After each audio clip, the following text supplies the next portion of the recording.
All right. So I'm taking a look at this fella right here, and it's a close-up. It's really good. These kinds of close-ups for like game loading screens for character thumbnails or something like that. But other than that, I think this close-up is a little too close. But that's not the biggest problem here. One of the biggest problems that you have is the fact that you have two primary light sources on each other, and then you've got this new light source from top down that is supposedly larger than both of those primaries on either side, but it's hard to tell which one is the strongest one. It seems like they all have equal strength. So what I'm going to do is decide that the two ones on the side actually will make him look a lot less pretty. Right now he looks pretty. Whether you notice it or not, this bloom, this glow, this like glowiness in the painting has made him look like a gorgeous, beautiful little girl. And what we have to do is interrupt all of that. So what I'm doing here is I'm canceling out this secondary, this third light source from top down, completely getting rid of it.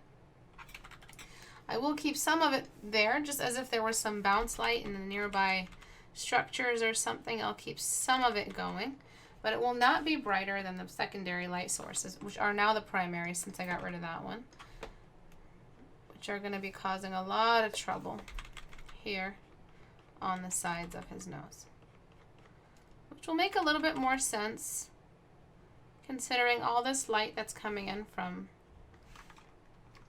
the sides of the image, and then suddenly the nose has no bounce light on it whatsoever. So it's going to make a little bit more sense and unify the painting a little bit more. So I'm just going to throw down some really, really rough values here. I'm not worried about making it perfect. I just want to capture and make sure I'm capturing all that secondary light source on either side.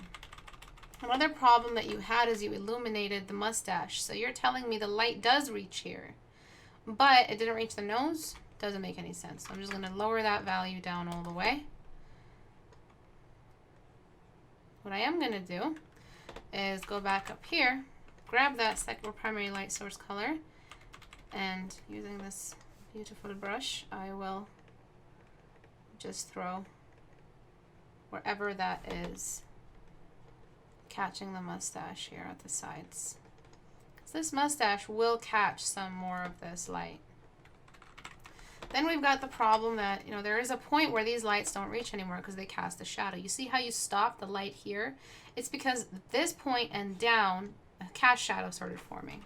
A cast shadow is what the light can't reach. A cast shadow is like the footprints or the proof that the light can't reach this area. I'm not sure how to... It's just the way we track down the areas the light can't reach. So what we have to do is just cast a nice big old shadow here on the rest of the beard. And wherever that beard or the mustache starts to raise above that cast shadow, we start getting this illumination right here. So what I'm doing here is, I haven't taken any questions yet. I will in a second. So if you do have questions, be sure to write at Istebrak. But do you see this cast shadow that I'm forming here? It's also going to decide which of the beard is visible just under his ear. It's not directly beside, it's kind of behind him, casting light inward. So there will be a slight cast shadow here. And I'm going to smudge that cast shadow, not let it be too strong. I'm also going to duplicate this layer to make sure I have enough feed. Now I'm just going to go back and perfect this. There's also a terminator line. Each of these lights is fighting the other one. This one is casting all its shadows this way, and this one is casting all its shadows this way. So there should be a terminator line traveling along the face just like that. And I'll take care of that in a second. So there is a terminator line as well on either side of this bounce light. And then it's not going to be all the way on either side of the nose. It's just going to be on the most high points of the nostrils and the highest point of the tip of the nose right along here. It's going to taper a little bit as it moves up. These areas here need a little bit more detail to be executed with a little bit more focus on the small brush since it is an eyebrow area, and it's become the subsurface scattering of that area. Here too, I'm going to bring in some more detail with whatever is capturing that. And also casting a shadow. See this line right here? It's telling me where the light can't reach. So that's where I'm going to work around. Following this. And then I'm going to just really, really quickly, just really careful with this eyebrow area. It's just a little bit of light reaching them, not too much. So you see how before you had all this glow everywhere that did not belong there because it was either shadows cast by the two lights on either side or the top light shadow. It has to be dark in here. So I kind of want to use multiply for all this because it feels a little bit more dramatic, a little less safe compared to darken, which is a little more soft. So multiply does a little bit more for me, which I like. Alright, so remember how there was still a little bit of light allowed through, so we can use a blocking brush. I am not going to use a soft brush. You use too much soft brush. When painting a male, use more blocking brush than soft brush. Write that back to me. The reason why, especially if you're painting a big old monster like him, you don't want to do that because if you're making it seem like it's like a glamour shot. Or let me show you what a glamour shot is. An 80s glamour shot went all out. 80s had no rules in fashion. Okay. Alright, so it's... Do you see that bloom? Do you see that glow everywhere? Do you see that? Well, maybe not here, but this is really, really great example. There's a big glow in here, and that's why I say his looks like a glamour shot. He looks like he's ready to go, you know, getting his glamour shot on. And that's why it looked a little bit funny to me, because he's supposed to be a big tough guy, but he's got all this glow and bloom all around his face. One thing I'm going to do with the soft brush, though, very, very carefully, with a bit higher than usual opacity, is just bringing in the terminator line here on either side of the shadow, which I might use a saturated value for, actually. This terminator line, again, is just the leftover of each shadow on either side, and typically that terminator line should be somewhere here around the middle, right along here, darkening everything down and allowing only either side. But because his nose is sticking out so far, we're not letting it completely get dark. The nose is still going to relieve itself from the terminator line that's caused by either light on either side of his face. Okay, as for the background, you either make it a hot white and that's it. He's probably in a stadium of some kind. Or you like find a way to include a background that is just not blending this well with the rest of him.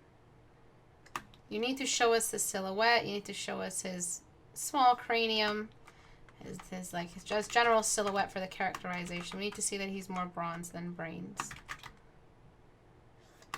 And you're losing that when you're adding that glow, because it's this. You know what it looks like? It looks like a character is having a fond memory of him, and they're remembering him in his like glory days, and they're remembering him with like a bloom and a glow and a fuzz all around his silhouette. So this is like a character. This is how I would frame a character remembering him on good terms. You know, oh, that's Zangief. You know, good old Zangief. Oh, my beloved Zangief, I will be with you soon. Something like that. It does not read as a big tough guy. So what I'm doing here is I'm trying to separate. So up here, shadows form because the light is just top down only. And we're going to get more of his character back, less of this extensive glow on everything. So getting that white, throwing it right along here.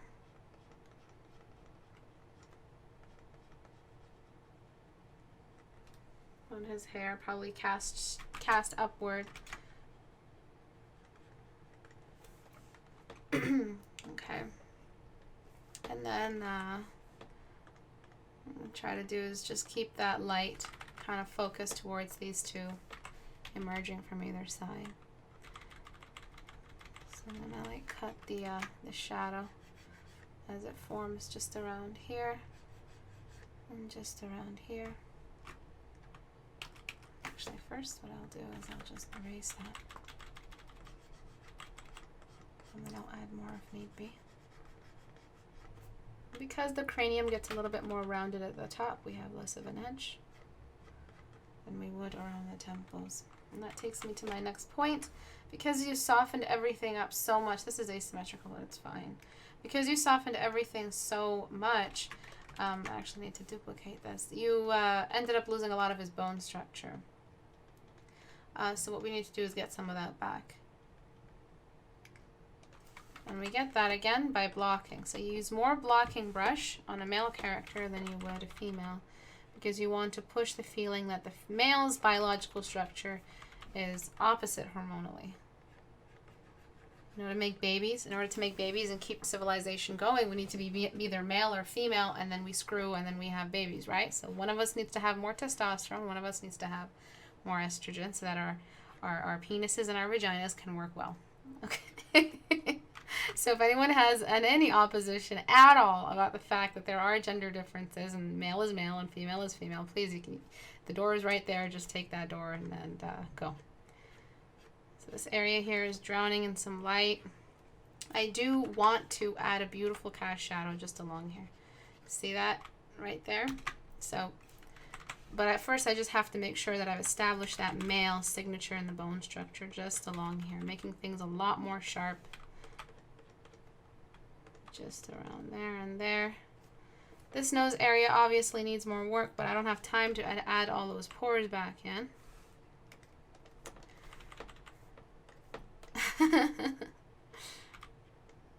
And then I'm going to use Dodge Tool to represent where all these hot spots are. I'm also going to use Dodge Tool to make his ears glow a little bit. Not too pink. Again, I want to keep that palette away from here.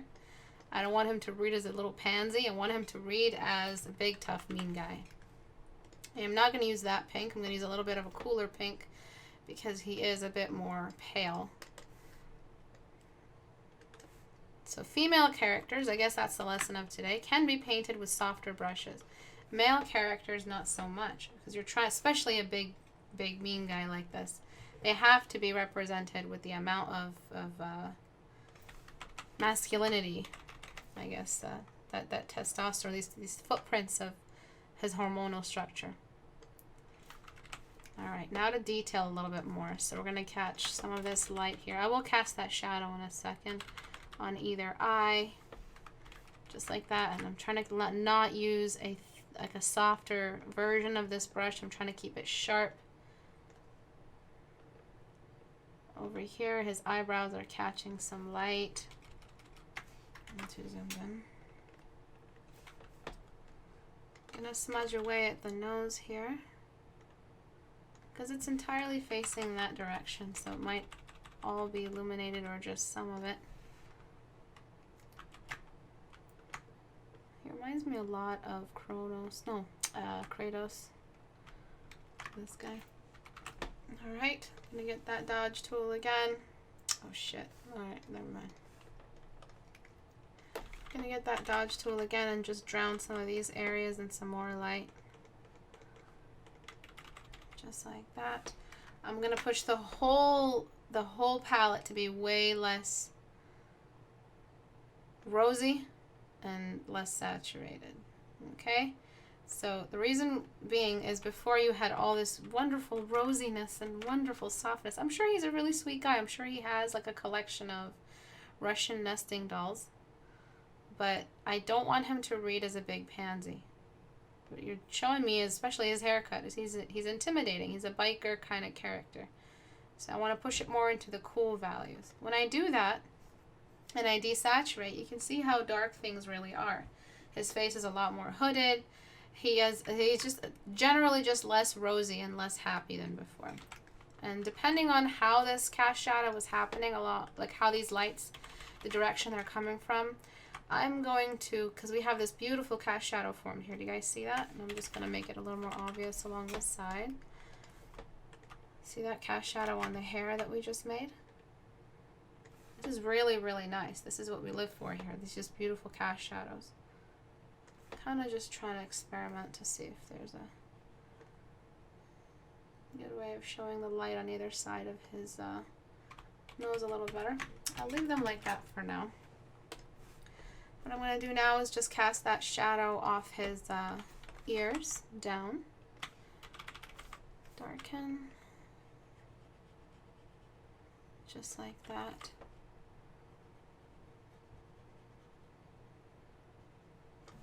Remember that whole area here is being cast as well.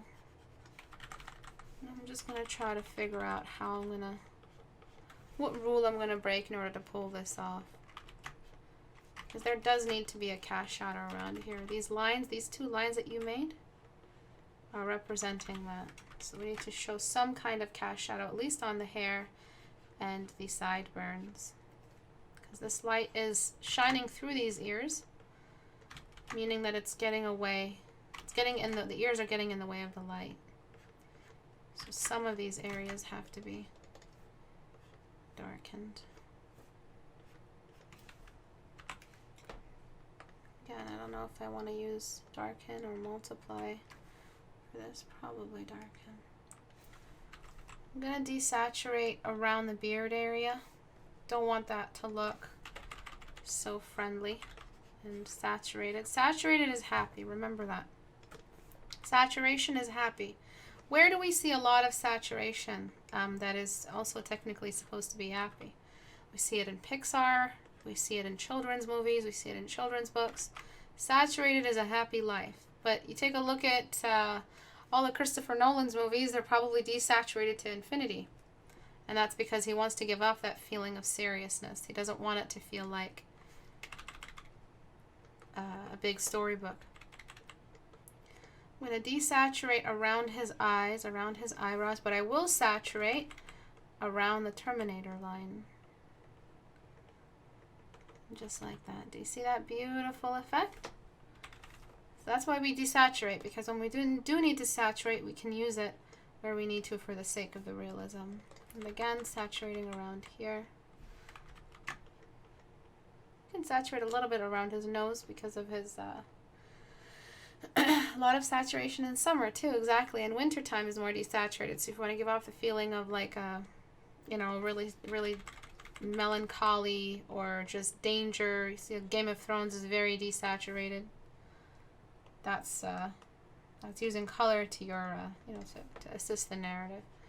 And again, I'm just desaturating along all these highlighted areas. The light is white, and so anything that it illuminates will also be white. And then finally, if his hair is red and you want to saturate some of it, choose a cooler value. You don't want to use too many colors. Again, you don't want it to look like a comic book, despite the character.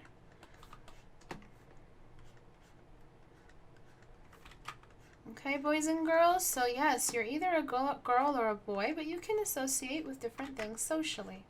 Biologically, if you're trying to draw, we really do need to decide if you're drawing a girl or a boy, because it'll help you draw much better. You will be able to work for more people, which is a good thing.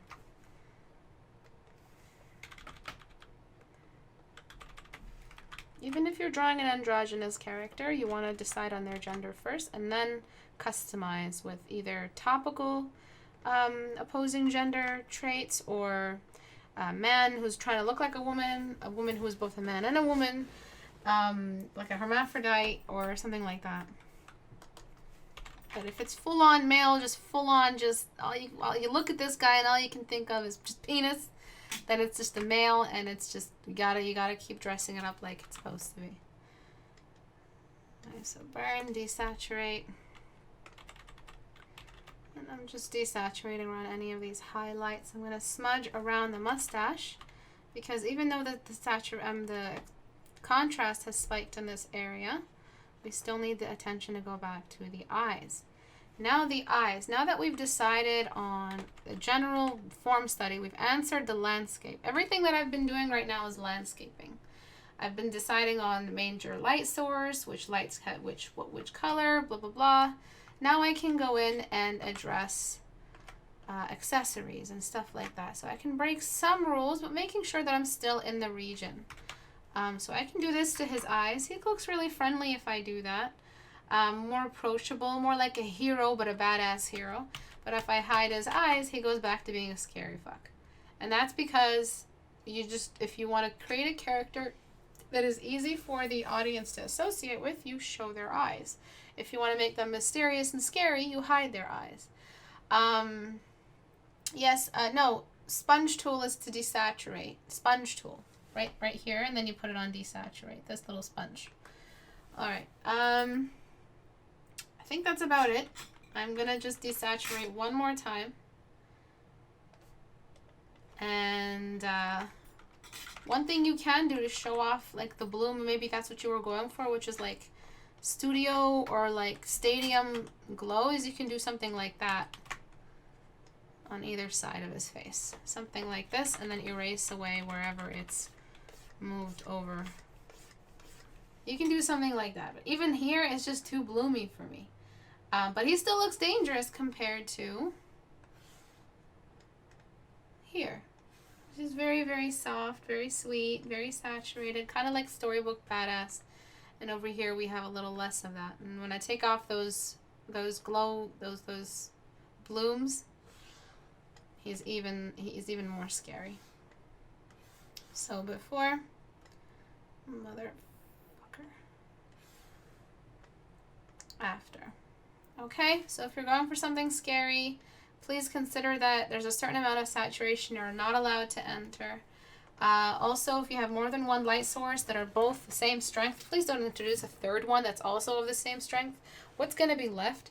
If you've canceled this light out, and the shadows cast by this light, then you have nothing left. This is why shadows are, important, because only one light source can show a nice shadow. If you have too many light sources, you have less shadows, which means you've got nothing else. You got nothing to show. You got just a drowned out image with no intrigue. Shadows are intrigue. Write that back to me. That means that if you have multiple light sources, you have less shadow, which means you have less intrigue.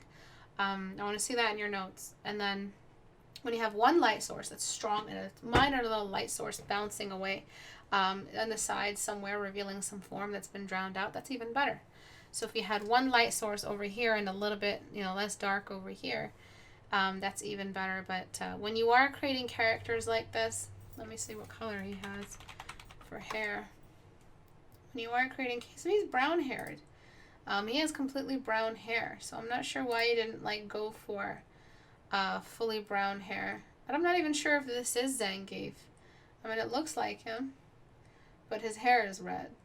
Again, where's Zangief from anyway? He's from Russia, right? Fruck intrigue? Shadows equals entry. Shadows are entry. Intrigue. You illiterates. Entry. Shadows are entry to the shadow realm. Alright, so I'm going to close that. Hopefully that showed you a little bit of what I'm talking about. Okay, let's look at these colors. All these colors, look at where they are. Cool. This one's a little warmer. Still a green though. Green is very warm compared to yellow. Cool, cool, cool, cool, cool, cool, cool, cool, cool. And then we got to look at these all the way up to the cherry reds. Way, way too warm. You got complete warm over here, complete drop into the warm regions. This is all warms. These are all cools, this including this top half. This is just a continuation of these values. This is still considered warm. It's just still a cherry red. But down here, the lower you guys are on this line and down, that's when we start getting into cooler reds. So what we need to do is decide. You either have a warm palette, or you have a cool palette, or you have daytime, which allows all palettes. But this is a dark room, and you've got this light source here as the main, or at least secondary light source. You got these jellyfish that you're trying to make feel are coming to life. These jellyfish you don't have to treat as a light source, but these probably. Because you're casting off some really, really defined values over here, which are all cool. And it's a dark room, and you barely have a light on the camera revealing the character. So you've got to decide whether or not it's either cool or warm. So we got to correct all of this. So what I'm going to do is, see this, it's just too still cherry red. What I'm going to do is just slide down here and slide into the saturation and just start color correcting. So turn this purple, and turn this a little more red. Get this to be a little bit more red. Carry it all the way up there. I'm going to erase away, don't worry. And then for this, I'm going to also cool it down, all the way down. This way, that's a bit more cooled. And just run that over everything. Run that over her body as well. Way too warm. Get some of that red again. And she'll start to feel more pale. She'll really start to feel like she belongs to this light environment. You have an issue here with the breast. Kind of turn them into pectorals.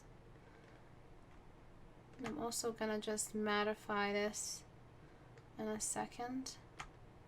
This pink right here is really close to her face. So I'm going to just let some of that pink fall on top.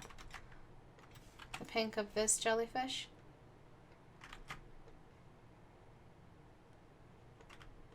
Okay, and then I'm going to choose that new skin tone value and just use it around.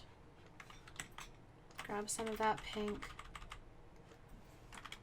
So if for some reason like this happens and you have more, like you have warm and cool, it's just something happened either with the camera or it doesn't make any sense if that happens, because it's either that the temperature of the photograph, by the way the light was thrown in or by the filters used, it's either cool or warm or just grayscaled, something in the middle.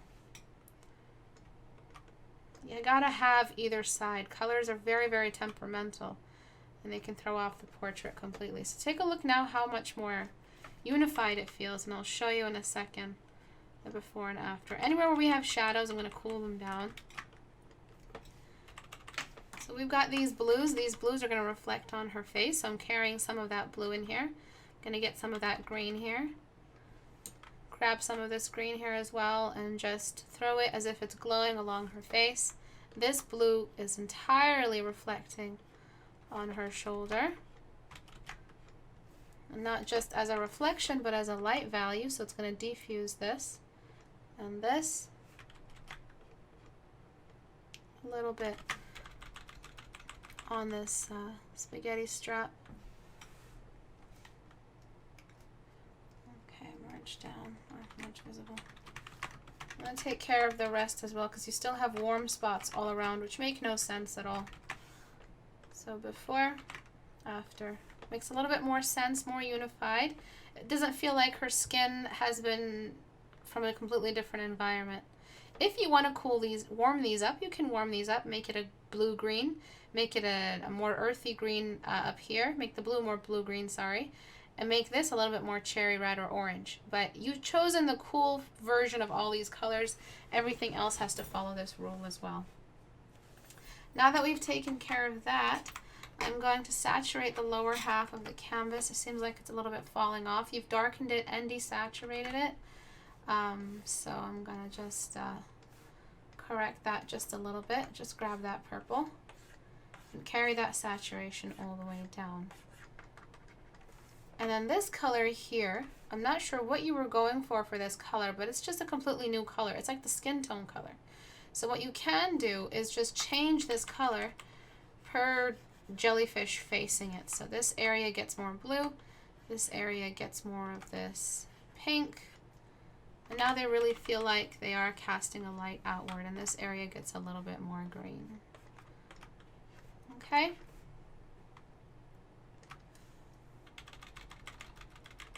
I do want to treat them as a light source though.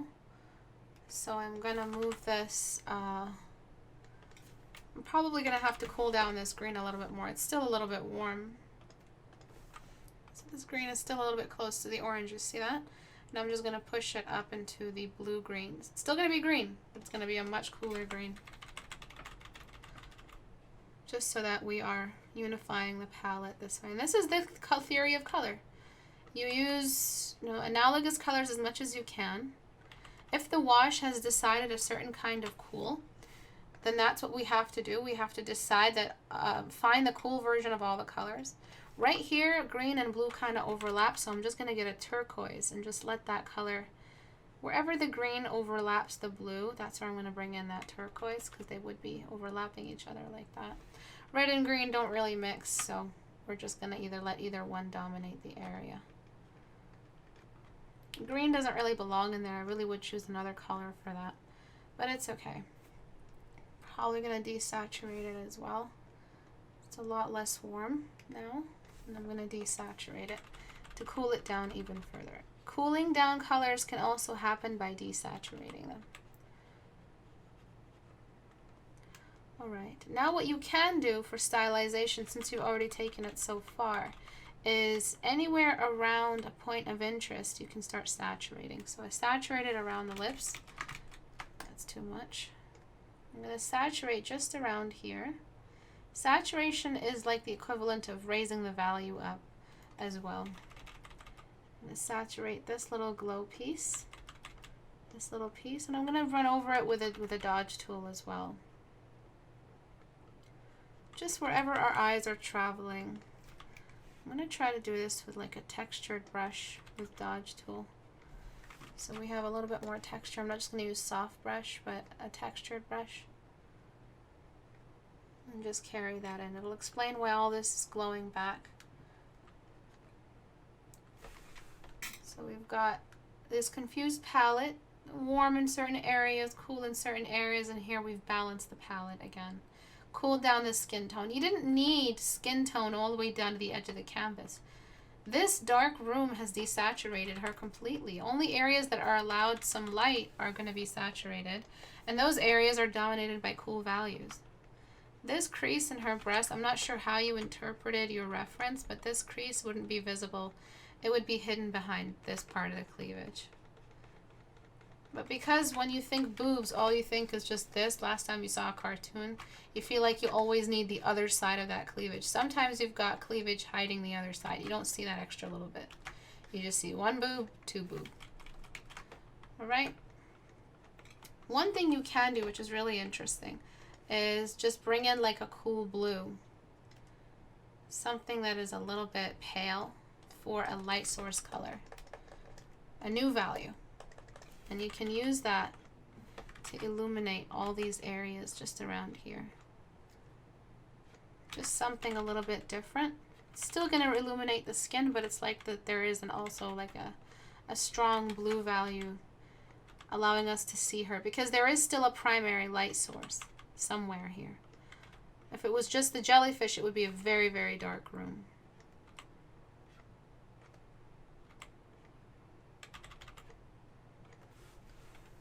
Okay, so you have that option as well, which is really interesting to mess around with. And I'm just going to smudge around these edges here, preserving wherever they are sharp, but if they are representing a gradient, then I'm just going to blur them. Do you see that? It's a nice little addition to bring out more value. That's just a little choice that you can make. It's just stylistic. You can always bring it back down to white. This area here is still a little bit warm for no reason. So I'm just going to color correct that all the way down. Any excess warms need to go for the sake of balancing the palette. Before, after. Before, after. Okay? Any questions? Does anyone have a question? You can just write at Istebrak to make sure I can see the question. Alright, so let me take a look at what I have next. I'll leave this open in case you guys have questions about this. You can also ask questions about the previous critique. I'm sorry if I sound very monotone today. I am very, very tired.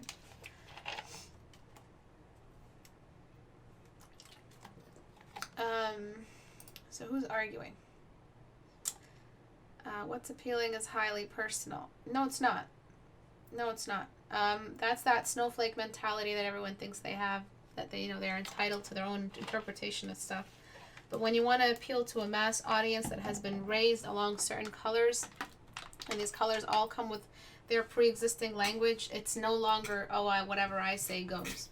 No, when they design, maybe, this is that, I call it the adventure time generation, adventure time generation, where it's like they make any character and then it's okay because it makes no fucking sense at all, and it's just the weirdest little name attached to the weirdest costume combination. But even Adventure Time and all its madness has to follow these rules of color codes. Some, you have either cool values or warm values, you have anatomy, you have rotation, you have form, you have cast shadows, you have lighting. Even Adventure Time in all its glory has followed rules. And it doesn't randomly bring in a random saturated weird color unless it's really trying to make a point. You think about anything that's ever been represented as psychedelic, that underwater world from Ponyo. All those colors are balanced. You see, you run those colors over a color picker and you can see they all come from very similar regions. You don't have a random warm value. It's all underwater and everything's glowing and luminescent. There are specific rules. The more of these rules you deny, the more you deny improvement for your work. It's you gotta either mature up and realize that these are the rules, or just keep believing that anything you say goes as long as it's unique and unique to you. You can go about that. You can go ahead and follow that. Your work will always be stylized if you're okay with that. It'll always be abstract and unusual and really difficult to look at. Go ahead. A balanced color palette means that we can spend more time on the canvas. My eyes won't be uncomfortable. But here my eyes are uncomfortable. How does something get warm values on it when there's a light source, which is the god of all things in a painting, has decided that things are cool? This is unusual. This is a mistake. This is a rule breaking of physics. If you want to break physics in your art, go ahead. Again, people will spend less time looking at your work. Usually we paint stuff so that people spend time looking at our work. Keep their eyes on the canvas for a longer period of time. But if we keep using these excuses like I am unique, so my work and all the choices I make are also unique to me and are therefore valid, no. There is the green has a very, very specific point. Like that weird eerie green has a very specific role in media. That cherry red has a very specific role in media, across all kinds of media, okay? Where to put saturation?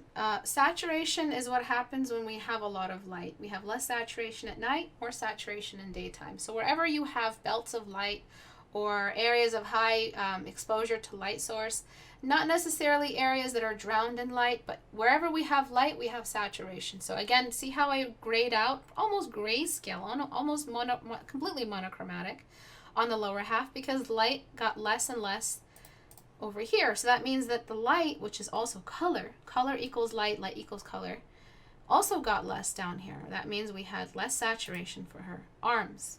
And this looks good. It made the painting look good, period. But over here we have a lot of light. We have a lot of light on her face, so I got to saturate some of the blush areas, some of the accents, high traffic areas on her face a little bit more, because they are exposed to some light, so the saturation has been fed. Light feeds color. Write that back to me. Regarding the other piece, are you striving for more exaggeration and getting the message across over realism? What piece? This one? This is also hand in hand with realism. The choices I made with this all correspond to the way we react to light on form in a form study. None of this has been rule breaking. This is all the light on the mustache. All of it has made a very specific route that we're following of this light on this form. I no longer see a face, I just see form. So, regarding the other piece, are you striving for more exaggerate? There's no exaggeration here. I'm not sure what you mean by piece. I'm not even sure which one you're referring to. This one? I'm not the one who painted this, so I'm not sure what they were going for. But our character has been designed originally with a lot of exaggeration. I mean, look at him, he's a monster. And a lot of men look like this in the real world. This one, yes, there has been a lot of exaggeration on this one. Let me see if I can even get to that. When we see fan art in the community, are we meant to report it, or just I'd prefer it if you didn't type thing? No, go ahead and report it, but I don't think it's going to report to us. We're going to have to start seeing it, but if you can message them and tell them, hey, no more fan art, I'd appreciate it. Maybe they won't repeat it. But do you have saturation and light sources? Yes, you do. Neon lights. Sometimes when a light source is so hot, but it's also warm, it turns a little white, hence the sun. The sun is considered a yellow star. It's a warm star. It's not a blue star. It's not like some sort of big, young, small, it's not a high mass star either. It's a low mass star. So it's going to always stay warm. It's going to eventually just turn into a tiny little dwarf and we're all going to die. But if it was a blue star, it would only let blue colors through because it's a constant filter. We're going to see some colors, but it's going to be a blue filter through all the colors. Maybe we don't see yellow the way we do. Yellow is a very, very yellow star kind of color in our world, which is really nice that we get the warm star instead of getting a cool, bleak world. Anyway, yes, saturation, it does work around light sources. So consider a flame. The only value here that we can choose for a fire or a light or like a fireplace is literally like these values here. If we wanted to paint a fire, like these are the values we go to paint a fire. If you're choosing a value like this for a fire, you're drawing a weird little non-light source, smoky little thing. Light sources all need high saturation. Light feeds color, exactly. Yeah, beautiful work to the artist. Beautiful job, very emotive. Kind of get what you're going for here. Drowning in fucking painkillers. That's all I see when I look at this. Because of all the painkillers it gave me in my bed. This is exactly how life is when you're underwater feeling, when you're taking methylcarbamol or something. Anyway, let's talk about this one. This is the one I couldn't get to last time. Many issues. Mostly because you probably didn't even bother drawing a figure drawing before starting this. That's like the biggest reason why this happens. You probably started the eyes and then you went into the body and you're like, hey, let me try to make an illustration out of this study that Istebrak told me not to do, but I'm going to do it anyway because fuck Istebrak, right? I know that's what you guys think. So what I'm going to do here is just blot out this face completely. And then I'm going to show you the face later. Remember that trick? I'll show you the face later. Don't worry. You'll see the face. But you'll see all the mistakes and how the placement of the face was very, very wrong compared to the head. So let me just make that a little bit more seamless here.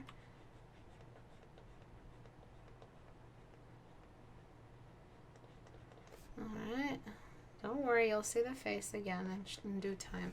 See this warm shadow right over here? Big mistake. It should be a cool shadow, especially because the color wash here is cool. But for some reason, he gave me an orange compared to everything. An orange shadow. The placement of, let's track down the spine. When we want to figure out the mistake in a figure drawing, always find the spine first. Look for the spine. Because if you do, you can find all these mistakes. So there's the neck.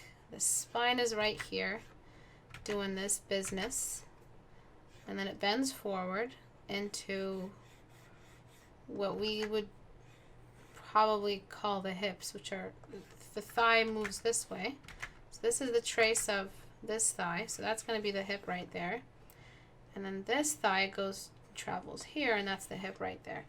So if that's what we're left with, so we turn that off, if that's what we're left with, and it's not a complete 3/4 view rotation, we still see the top of this thigh. This means that you've pushed this whole section all the way here, and you shouldn't have done that. All right, so the fix for this, the best fix for this, for now, just to salvage the painting, would be this. Bloop. But to fix the thinking that made this mistake, you're going to have to start doing some figure drawings.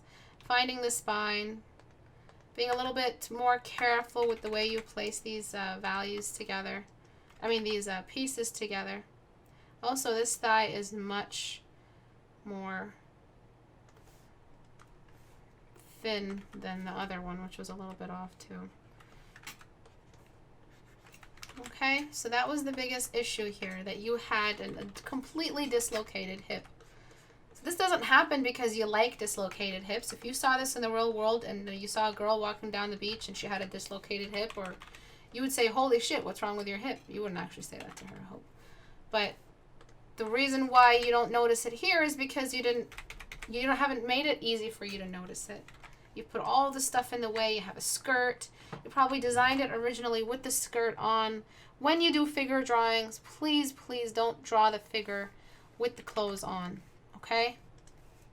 These errors that you have, you would have noticed them in the real world. You don't notice them now because you didn't plan for them. You would have noticed them if you had a little bit more, spent a little bit more time on your figure without drawing the face. Just the figure. So I'm kind of making this weird little bump go away. I like to call these weird extra little anatomy bumps that you guys throw in there. You think that you're throwing in some really valid anatomy. I just like to call them just like fake anatomy or like mock anatomy, because they're not really muscle structures you're familiar with. You just put them there because you think that's what should happen. Also, this thigh gap was very unusual. It wasn't matching the fact that we had two hips facing this way. Now what we have is a more appropriate representation of the symmetry at this kind of angle with these hips here. So you got hip number 1, hip number 2, a little bit more aligned, and then you've got her face rotating away. I mean, her upper body rotating away. Okay, so you would have noticed this mistake in the real world. You would have noticed it here if you had planned a little bit more. You are constantly under attack by your brain. Your brain is constantly attacking you, making sure that you see a symbol, overseeing the form. You have to make sure you fight back, and you fight back by planning, by using solid form structures to dress up your gesture lines. So gesture lines first, and then forms to represent the thigh. Make sure that you're looking at the right angle, the right side of each cube.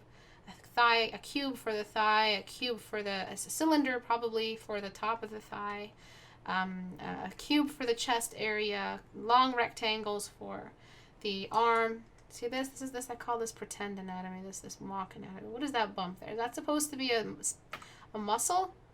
Why is it only that muscle is sculpted? They look more like abnormalities. If you don't know how to represent muscle structures, please don't attempt to put a random bump somewhere in the silhouette to make it look like a muscle. It's just going to look uncanny. It's going to look weird. The fat of the arm points down, so this should be a C shape. The fat of the triceps. Skinny or not, triceps are always going to be jiggly. It's just a little bit of extra space, extra fat we have to move our arms around. It's not as tight as the top of the arm. All right? And then finally, I'm going to tuck in that odd hip here on this side. And raise that up. So please don't skip figure drawing planning. You're just planning your figure. Please, if you don't know a muscle structure, don't pretend like you know it by putting random bumps all around the body. And if you have to, really, if you want to represent a better knowledge of muscle structures, just study a little bit. Study them. I'm going to throw a cast shadow here. Simple as getting a sketchbook and just copying muscles off a reference. That still goes in your brain, trust me. You still memorize it. All right, I'm just going to cast a quick shadow before I show you the face. And you'll see in a second, I want to look at your reactions. You'll see how significantly out of place that was. Using a cool value here for the shadow. I'm going to make it a purple.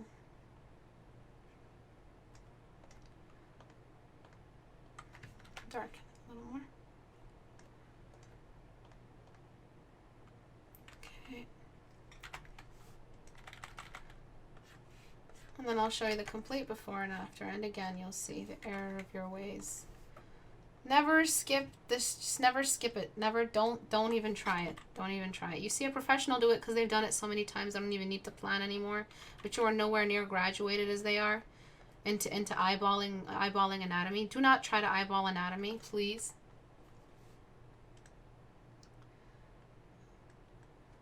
I don't know what the fuck I just drew. This is like a shadow. I'm gonna duplicate it. What the fuck is that? I don't know. I'm just a little bit off right now. It's okay. It's just a shadow. Then filter, liquify. I'm just gonna correct these extra little bumps here.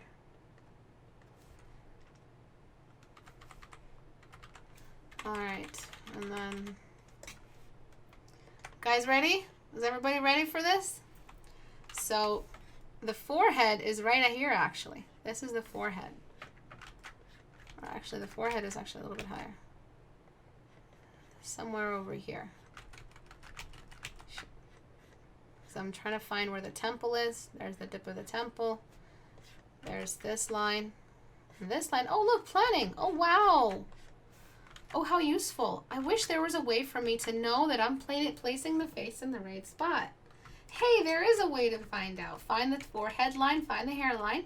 Forehead line. Don't find the top of the head. I'm not talking about this. All right, I'm not talking about this line. I'm talking about the hairline, where the forehead stops and the chin. Draw a nice quick little line. Make sure it represents the side angle that you're seeing. Find the ear. Another line. Find the bottom of the ear. Another line. Oh, look, a nose goes here, an eye goes here, and an eye goes here, and then a mouth goes here. But again, this is all symptomatic of skipping these rules, and we end up having these unusual proportions.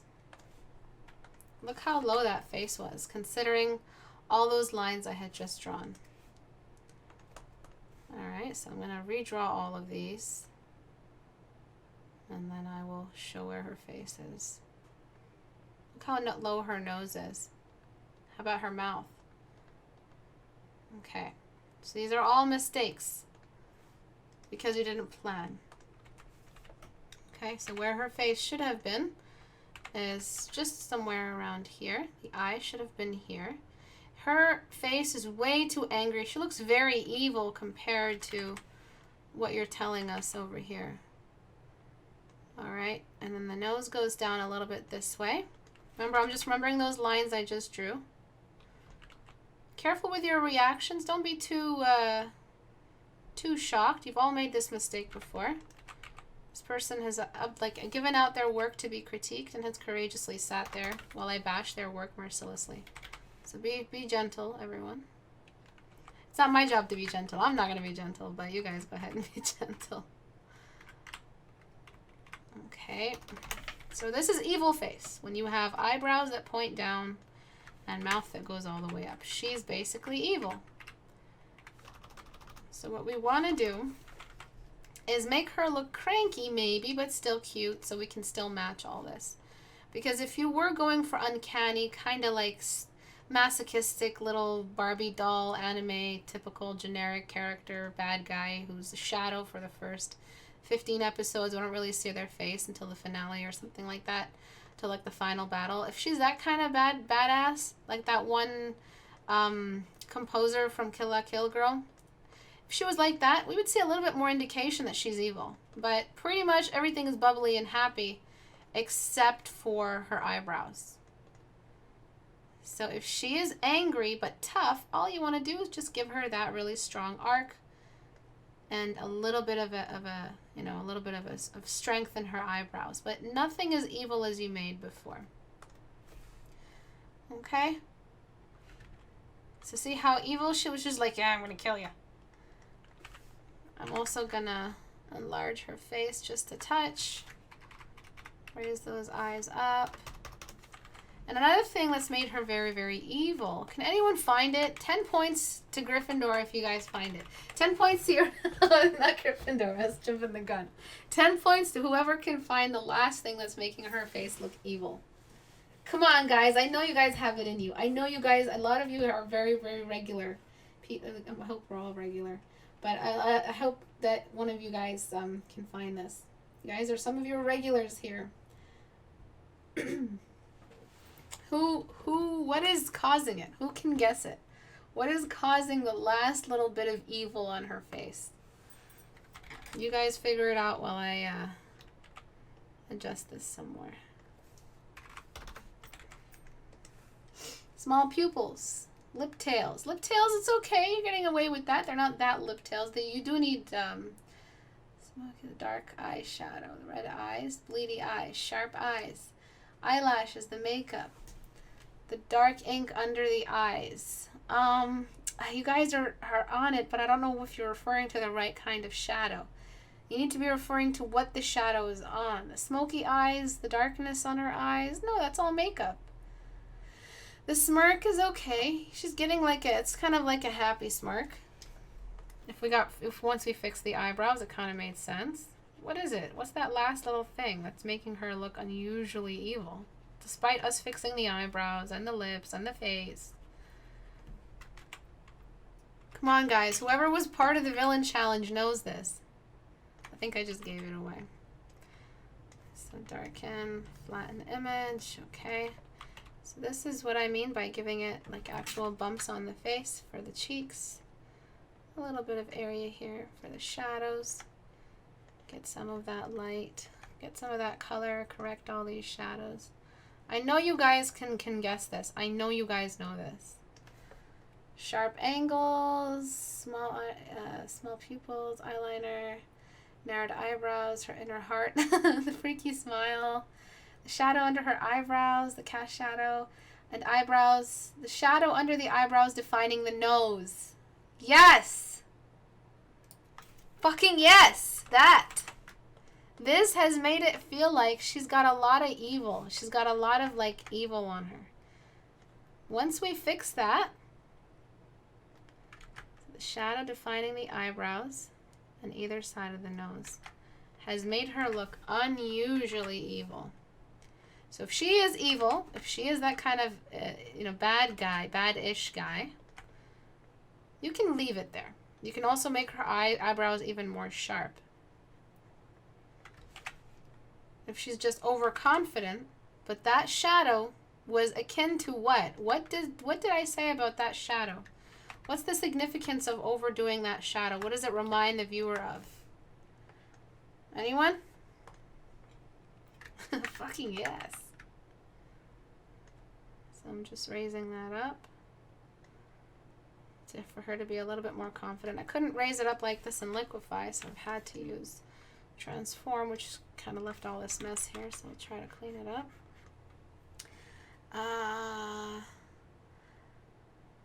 She still looks pretty evil. That's okay. That's okay, but she doesn't look like she's she's just torturing you. No. Death. Yes. Skull-like. Exactly. That's why we want to fix that. So there's always a why behind every one of these choices that we make. There's always a why explaining why this doesn't, you don't do this to a painting. You don't have a cast shadow near the nose. You don't have a cast shadow from the eyes. You barely have a cast shadow off the hair onto the rest of the face. But you gave me this big ass shadow around her eyebrows, and it's just made her look completely evil. All right, so she still looks like a bitch. She's probably a bitch. But she does not look like a half-dead bitch or anemic bitch that's, torturing people with pink, sickly sugar stuff. All right. So let's take a look at the before and after. Lots and lots of changes. You need to do some form studies. The way you shaded the thighs, they could have been shaded a little bit better. There just wasn't enough thigh. There isn't enough form around the eye. There isn't enough arm. And I want to know why there isn't enough, because there's no core shadow anywhere. Everything has a weird new core shadow. Nothing really has a core shadow. There's no core shadow on the half of the face. There's no core shadow on either side of the thigh like there should be. Just like that. There's no core shadow or on the half of the arm. Everything is just core shadowless. It looks very, very commercial, and even then it doesn't even look completely commercial. Okay? So, before, after. See those evil eyes? You see how the face was completely off? The size of her face compared to the size of her head. This is what happens when you don't draw the head first, and you draw the bangs and the hairstyle first. These are typical beginner mistakes, but when you're a good artist and you can fill up a canvas, these aren't just turn into beginner mistakes. They turn into colossal mistakes. You know how the older the student, the worse the punishment in schools back then? If you make this kind of punishment, but you can paint this well, but you make these kinds of mistakes, but you paint this well, you deserve like next level punishment.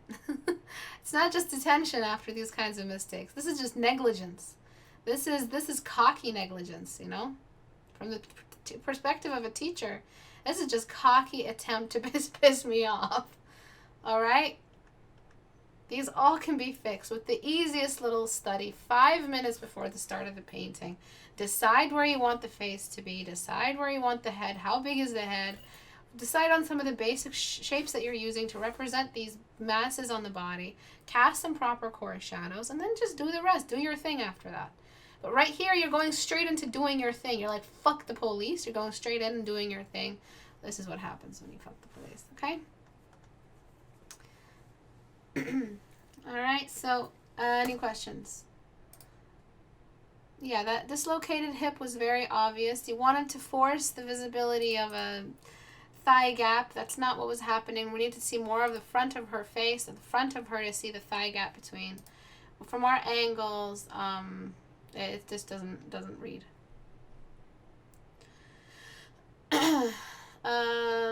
Any questions? Strong shadows that make her look more skull-like. Yeah, those were the strong shadows. I would still fix this shadow here. But again, I don't want to take away too much from what you designed. This is still your design. I would still fix some of this shadow, or else she's just going to look like that Jinx drawing. That's how they managed to make Jinx look crazy. So, Jinx League of Legends. Images. That's how they managed to make her look like a maniac. She had the same kind of eyebrows. Really, really deep makeup. Do you see that? And very skull-like. See that extra shadow right here? She looks skull-like. Look at her. She's a skeleton. She's underfed. She's probably anorexic. I hope she gets the help she needs. She probably just, you know, I don't know what she does. Probably injects gunpowder into her arms. I don't know, but she's just a maniac. And they've made it look like she's crazy. It's great, good design skills. But see that skull? Massive Ursula eyebrows, thin lips, lots of contouring around the cheekbones. All have made her look evil. She's still cute, technically. This is still a certain sadistic, masochistic kind of guy's type. But still very, very crazy looking because of that darkness around the eyes and those specific eyebrows. So we still have some of that, and those glamour shots. So I still want to remind you that if you wanted something else, if you wanted her to look a little bit more sweet, you need more light under here. Anorexia is not a laughing matter, but she does look very, very skinny. So I hope they're not promoting a thin body type to kids that are impressionable. God, I hope they're not doing that.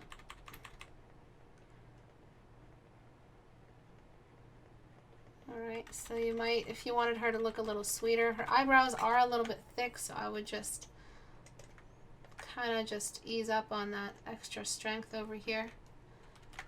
Just make them a little bit more trendy, I guess. Thinner at the front, thicker at the back. And you can get rid of that extra little excessive, you know, arc if you wanted to get rid of it. So, you know, you wanted to make her look tough and cute, right? But you just flat out made her look evil. Let me show you. One last little thing. Ursula. Images. Alright, you basically drew Ursula. See that? Eyeshadow, eyebrows reaching all the way down to the nose. Excessive shadow on either side of the nose, and then the smile and the lip. Even the same kind of lip. Alright.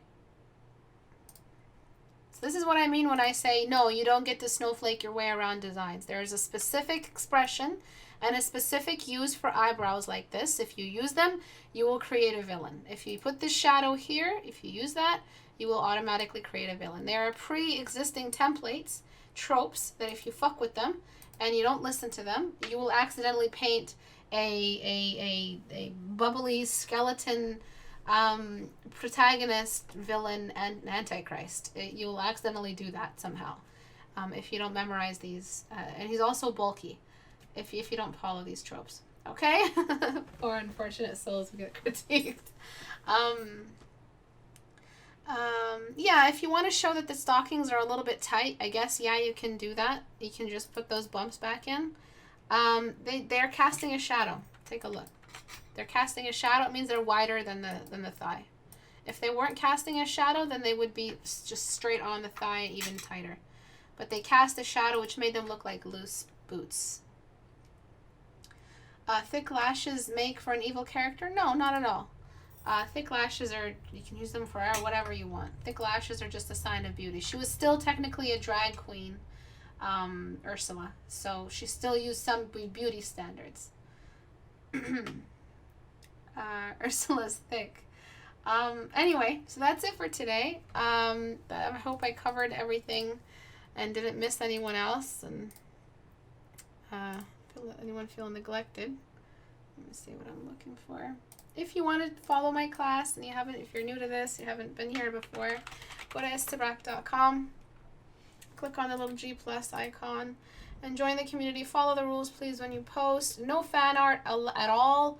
No magazine art or K-pop or anything like that. Please study real faces so you can learn real physics, real biology and all that.